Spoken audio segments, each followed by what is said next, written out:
So Quebec sovereigntists, so those are the people that are for separation. Sovereignty, we've talked about that term sovereignty a lot, that idea that you have power making, decision making for yourself. So these are people that want Quebec to be their own independent country, nation. And so the people for Quebec separation are watching the Alberta question with optimism and disdain. So they're mixed reviews. Some people are hopeful of what it might do for their own separatist movement in Quebec, and they're also kind of mocking it because Alberta doesn't have the same reasoning to separate as they do. And we've talked about what this term referendum means. Do you remember? In some countries, their democratic process is, I think it's like Switzerland or something like that. They don't elect politicians to represent you. For example, we've elected a Conservative MP for this riding. He votes for all of us in this area, right? So the politician makes a decision based on what he thinks his riding would want. In other countries, they have democratic, there's a specific term for it, but every citizen votes on specific things. A referendum is where each individual votes, so that you don't get the impression of the politician, you get the actual majority of the citizens themselves. And then didn't they like lower the yes. number? Yeah, this number that Alberta has lowered the number to Alberta lowered. And it's in the article here, but it's 177,000 names on a list that they need. And again, there's some conflict there in what the Premier of Alberta says she's doing and then what she's actually doing. She claims she's not for separatism, but by lowering the number of names to trigger that question, the referendum question, she's making separatism more likely or available, right? So it's kind of strange. So, okay, this is written in Montreal. That's the source of this reporter and their perspective. So as Alberta flirts with the possibility of a referendum or an individual vote on separatism, Quebec sovereigntists, so ones that want to leave Canada, they're watching with interest and a healthy dose of skepticism, meaning that they don't think it's likely to happen. And they've fought their own battles. It's unlikely that Alberta is going to make any further progress, right? Some are hoping that a wave of separatist sentiment or feeling from Alberta is going to put more wind in the sails of Quebec separatism, right? So I said it might fan the flames and their little campfire might burn brighter, which took a blow in the recent federal elections. So there I just said, remember that the separatists lost party seats in the federal election because Liberals made big gains in Quebec at the expense of sovereigntists, the Bloc Québécois. So if we looked up the number of seats that the Québécois had prior to this election, it was something like 53, and now their number of seats is down to something like 23. They lost a significant amount, and those votes went instead to Liberal or Conservative MPs. And if you recall, you could make a comment there too as well. Liberals made great gains in the province, but if you recall, we talked about the fact that wherever those leaders were campaigning, even in Edmonton, Alberta, they were talking in French. They were really flirting with or trying to get the attention of Quebec people to get those votes, right? And so it worked out for them. Others see Alberta's brand of separatism, which has only grown out of frustration with the federal Liberal policies, as completely different from the Quebec sovereignty. So it's hard not to think it's a joke, right? They're saying here that the only reason that Alberta is wanting to separate is because it doesn't like the federal government has been Liberal for 10 years, and now they want out of Canada. So the people who've had a legitimate reason for wanting Quebec's nationality to be unique, they think it's kind of a joke what Alberta is trying to do. In Quebec, so somebody's speaking here, we have a nation, a language, a culture, a distinct history. And you've been studying that history, so you can see that, right? She is the president of Société de Saint-Jean-Baptiste de Montréal, which is a Quebec nationalist group. So a group of people that are based on trying to separate from Canada. And they're saying that Alberta's separation reason is only based on finances. They think that they're losing out on oil benefits or things like that.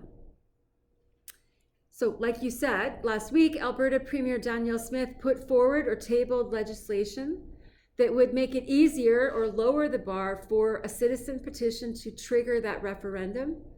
And we wrote down here, over here, she lowered it so that they only need 177,000 signatures. Though she insists, so I put a star here because this is worth commenting on, or could be, though she insists that she does not support Alberta separating from Canada, she said this week that she will hold that citizen vote on separation next year if the petition meets the threshold of numbers, which she's now made it easier for it to meet that threshold, but she said she will respect the outcome. So that sounds contradictory. If she doesn't want Alberta to separate, she's certainly made it easier for it to separate, or the question, she's furthered the process along. So there's a question there on why. This Paul St. Pierre Plamondon, who is the leader of a different sovereigntist party of Quebecois, he has applauded Smith for defending Alberta's interests. Earlier this week, he drew parallels or comparisons between the two provinces, saying that both Quebec and Alberta want self-determination, and so you could write, they both want to direct their own course. That's what self-determination means. And actually, when we speak about self-determination, mostly in Canada, we talk about Indigenous groups fighting for their self-determination, their ability to govern themselves. You know, First Nations, Métis, Inuit have their own government powers. He drew parallels between the two provinces. They both want their own, to determine their own course of action in the face of what they call abuses of power by the federal government. And that just means it's been a Liberal government for 10 years about now. He's not alone in sensing an opportunity with Alberta talking separatism. Another group that is for Quebec separating said that the debate in Alberta could normalize the idea of separation. So if other provinces start talking separation, maybe that makes Quebec talk of separation more acceptable. And so we wrote down in our explanation here, before, if it was just one province considering separation, that seemed like a crazy idea. It almost happened, very nearly almost happened. But now if you've got two provinces talking separation, it gives it a more normal or acceptable tone. It's less a crazy idea, right? The fact that there are discussions outside of Quebec in other parts of Canada, it could be a form of a wake-up call, and then people will start to think about separation more seriously. He also pointed out that Quebec sovereigntists, the movement, has traditionally been a left-wing project, and he hopes that this push for independence held by conservatives in Alberta might open it to more people, since Alberta is a right-wing. So it says here, Alberta separate talks could grow the right-wing separatism in Quebec, meaning it might convince more Quebecers to be open to the perspective of leaving, right? The Parti Québécois has had 2 referendums on Quebec sovereignty, so those individual votes of citizens. They've given the vote to citizens twice, once in 1980 and once in 1995, and they lost both of those referendums. Plamondon, whose party is leading in the polls, promises that he's going to have another referendum on separation by the year 2030 if his party can form government in the next year's provincial election. So if he can grow his party and win majority or win the ability to form provincial government, he'll post that referendum question to Quebecers again. In recent years, support for sovereignty in Quebec has been only around 35%. And down here at the bottom, I'm just going to compare already. It says in the same paragraph, Alberta's support for separatism is only 36%. So it is very similar. A third of people in both provinces would support separatism. So it seems strange why there's so much conversation about why you're talking about it if only a third of the province is in support. Like, what is the threat?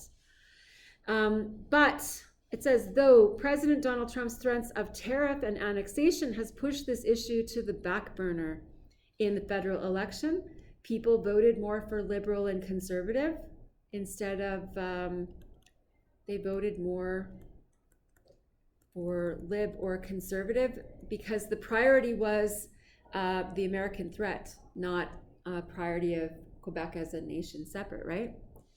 A poll this week from Angus Reid Institute pegged the support for separation in Alberta at only 36%. Alpin questioned whether Albertans who say they support independence would really want to leave Canada or whether they're using it as a threat of leverage. And so we put a star there because you could question this here. Are they really thinking of leaving Canada, or are they trying to just talk really loud and explosively with a lot of threats so that they can get attention, and then maybe the federal government really acts to satisfy them to just shut the whole thing down? Smith has said that she wants to compel the federal government to end policies that have irritated her province, including demanding guaranteed oil and gas pipeline access to tidewater. So we wrote down, is this talk real, or is it only a strategy or threat for Alberta? And I don't know if you saw, a few weeks ago, she posted a long video where she explained the list of demands that she'd given the federal government. And it included, reducing limitations and creating a new pipeline. Especially this tidewater thing means getting an oil pipeline to BC waters, where marine biology, like the marine life in BC's coast, is environmentally protected. So they couldn't have, oil tankers coming in and out because there are environmental protections. But again, if Alberta is being led right now by a conservative party similar to Trump's party, Trump was elected and he said, drill, baby, drill. And all of those environmental protections for national parks and things like that have gone away because the priority is getting at the resources, right? And that's seemingly similar to what Alberta would like. Alberta wants a bigger place in Canada. This French Quebecer said, we want to get out. So this is the difference, I guess, here. So Alberta just wants to be Alberta wants out priority. For money reasons, because it thinks it's losing billions of dollars from Quebec. This should be Alberta wants a bigger place because of the money, but Quebec wants to be a nation, separate. Yeah. And what's interesting, it talked here that the separatist movement was mostly left wing. Right now they're talking in Canada about, if I, like very roughly, let's say that I draw Canada or whatever, and you've got landlocked Alberta, whatever, however it is, and they want to get oil somewhere, and the Hudson's Bay is up here, and they want to have access. Quebec is over there, right? And so they've talked that Quebec could get an oil pipeline to Tidewater through the Hudson's Bay. Alberta doesn't have access like that. Alberta would be landlocked. So Alberta really needs to have oil pipelines that cross across these borders to get to other places. And so the Liberal government, the federal government, is now saying, we want to start opening access so we can move resources across these provincial lines. But Quebec is still left-leaning. And Quebec is still saying, we do have environmental protections. We're not going to give those up just because Alberta wants to push stuff through our province. And so it's interesting that this is a very right-leaning province, and their focus, is money kind of resources. But Be like Alberta, let's say they were part of the States. How would they even? They wouldn't be able to. Well, if they were in the States, everything would go down. Yeah, but then they wouldn't really have the pipelines to Tidewater either. They would through the United States, and like there is a pipeline that comes down through here. I don't know if I'm still connected to the internet here. I was before, but if we looked up, Canada, U.S. pipelines. Let me log in here. Let me press pause. Record. For example,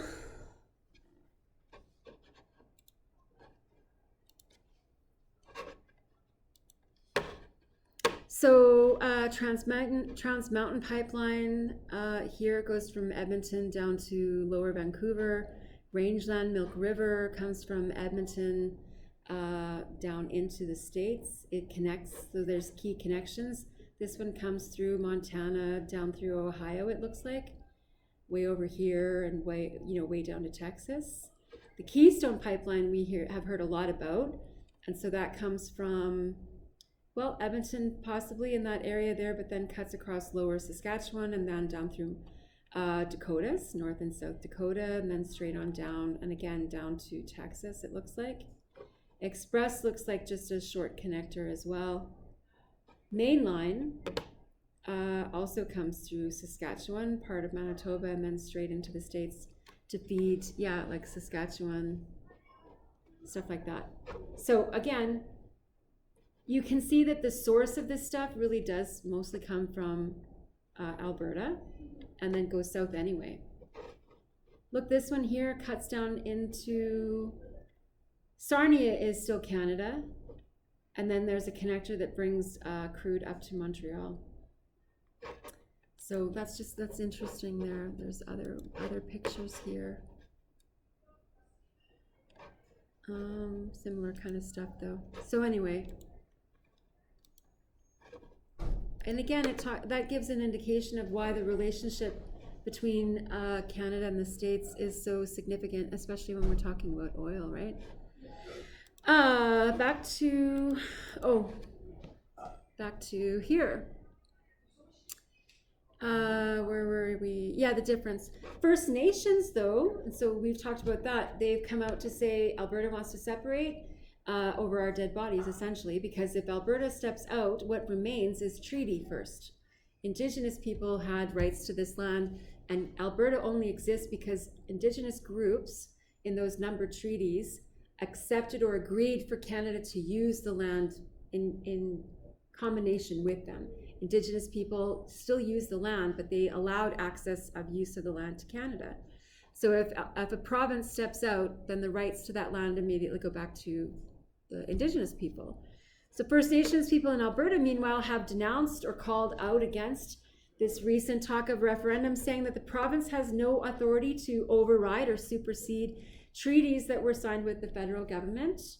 Their opposition means Alberta should think twice before going down this path, said a former Quebec regional chief in the Assembly of First Nations. He pointed out that Quebec's Cree and Inuit had a referendum of their own in '95, and even the Indigenous groups voted against separation. So Indigenous people feel like they are part of Canada, and they have a growing role in Canada, and they want to see that continue. Now, somebody else who is a former Parti Québécois leader said that a separation movement in Alberta could increase sovereigntist sentiment in Quebec, but not because they have a common cause. That if Prime Minister Mark Carney offered Alberta this olive branch by supporting another pipeline, Quebec maybe could trigger their referendum and win it in protest. Harrell said she couldn't support an independence movement in Alberta because she believes that the primary goal for Alberta is only to protect its oil and gas sector and to undo environmental protections. So again, this speaks to the difference in purpose. So are we going through this? We went through this together on Tuesday, but I'm going through it again with her in a different recording that's not so interrupted by commentary, right? The idea that separatists in Alberta and Quebec are fighting irreconcilably different battles was summed up most succinctly by Bloc Québécois. So this here points out, remember we watched did you watch some of the debate stuff? This guy is the leader of the Bloc Québécois, the federal party for the Bloc Québécois, and he's making the case clear that Quebec's idea of separatism is a very different battle than Alberta's idea of separatism, because the first idea is to define yourself as a nation, he told reporters. When he asked tips for the Western provinces, therefore it would require Alberta to have their own culture. And I am not certain that oil and gas qualifies as a defined culture, right? So he makes the point true as well. Quebec has its legitimate, valid reasons for wanting to be its own nation. Alberta just has financial grievances, essentially. It was a flippant or kind of off the cuff, like a rude remark but Michael Wagner said he is an advocate for Alberta's independence. He said it's mostly true. He agrees. So Alberta sovereigntists agree Alberta is not a distinct nation, so different from Quebec. But the separatist movement is more fragile as a result, right? The idea of Alberta separatism is very dainty. Most Albertans, even the ones that support separation, they really don't want it. He recalled speaking at a separatist meeting a few years ago, and he opened with singing the national anthem, and he says they certainly wouldn't sing the Canadian national anthem in Quebec before talking about separating from Canada. Wagner said that Carney has an opportunity to make nice with Alberta, and I think that could be worthy of a conversation or an opinion, right? Like, we know previously that when you had 9 years of a Trudeau Liberal government, you know, there was anti-relationship with Alberta. But you have a new PM, has a fresh start, you know, potential.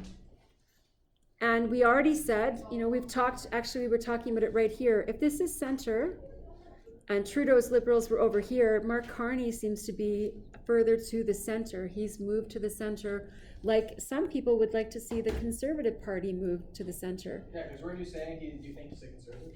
He worked with the Conservatives before when Harper was Prime Minister. You think he has more of a conservative? For sure, he reduced right away. He wasn't even unelected. He was elected by the Liberal Party as their PM, but he took out the carbon tax. Gone, right? Which is a conservative thing. Which is a conservative goal. Yeah. He is open to more pipeline issues. That is less on the Liberal side, more towards the center side, right? So they have an opportunity to make nice with Alberta by getting rid of some of those Liberal government climate policies. That would be his first choice, even though it would undermine the independence movement. The separatist movement in Alberta has no wind. Has no wind if oil and gas are supported, right?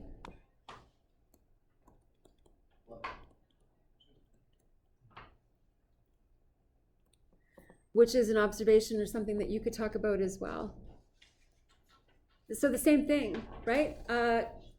Poilievre's whole, you know, almost a whole personality was axe the tax, and then the tax was gone. So then what is there to protest if it was already gone, right? It takes the wind out of your sail. We can protest the French. Despite their differences, Wagner said that Alberta separatists should take inspiration from Quebec in one way. The one thing that Quebec separatist movement had that Alberta still has, never had, is a strong leader like René Lévesque, who was an old leader of separatism. And he was very popular. He wasn't too attractive, but very popular.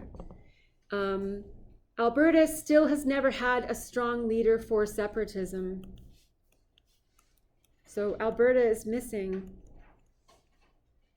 a strong leader for separatism. If only someone like that could come forward, it would make a big difference for us here. Just a second. Though there are few signs of an alliance forming between separatists in Alberta and Quebec, so like they're not going to work together to leave separately. There have been occasional exchanges. So in 2020, a former Bloc MP and PQ member of the legislature turned up at a Calgary conference for Alberta autonomy. You could say that this separatism in Alberta is not a new idea. They've been floating these ideas for a while. 5 years later, Turp, a professor at the University of Montreal law faculty, is among those who think a referendum in Alberta could have a positive impact in Quebec. So you have a law professor that thinks that Alberta separatism talk could stir support for Quebec separatism talk. Just one more line here. I think it's probably going to be favorable when we realize that another province wants to choose the path of independence. I think it could lead people who have always hesitated to want to vote yes. Okay? So, like I said, in your handout, you've got those things where you have to make 5 observations. Some of you are doing that very well, and others are not quite hitting the mark. You know, like you pick something and then you comment on it or give your opinion on it, or you say, instead of just repeating it or writing it in your own words, you have to offer something of an opinion or an observation or connect it to something else, whatever. And then you do what you agree with and what you disagree with. And again, this part is in here because in a grade 12 class, you're supposed to be able to find similarities of ideas with anybody. And that's the idea. It's called dialectic thinking, that we are growing more and more opposite each other in society, but in grade 12 specifically, you're meant to be able to find agreement, even with someone who's on the other side of a topic from you, okay? And then, like I said the other day, when you do your discussion with somebody, what I'm finding that some people do is in that discussion, they just repeat or share the things that they wrote down here. So you're just kind of reading out from your handout. I don't want that. I would rather that you have an authentic conversation and you say, this is what I saw on the news last night, and it says this in the article, and I think that this is what's going to happen, right? Somebody questioned, I thought we're not supposed to give personal opinions. Yes, give personal opinions if you're comfortable doing that, but it is in a classroom setting, in a history class setting, and so you have to speak in a way that isn't offensive to another person. And that's the only restriction on that. So, you had a question? Adam had your hand up. Do you have a question? I forgot what Okay, that's fine. So, Robin and I have just read through this a second time, so there's a better recording for that I can share. The other recording is up. I've posted it to our spreadsheet. I've updated the spreadsheet with the links for many classes that we've recorded as well. So if you are starting to review for Monday's test, you can go through that stuff as well. Did you put out like a study thing? I have not given you a study thing yet, and I will work on that. So this class, it's 124. This class, you've got the handout, is to fill out the list of observations, comments, connections that you want to make, 1 to 5. Some of you wrote like the number in the article, like you said, for example here, this is number 2. So, and then you gave me the article, so I knew what part of it you were commenting on. Perfect. Others of you wrote a phrase from the article. You can do it that way too, that's fine. We can just put like 1. In the article, Yeah. and then whatever your comment is about that section, you can write there, yeah. I have your last ones to get back to you as well, so that you'll see how you did on the last one, and that might direct you in how you do on this one, okay? Have you updated it? Yes, SB has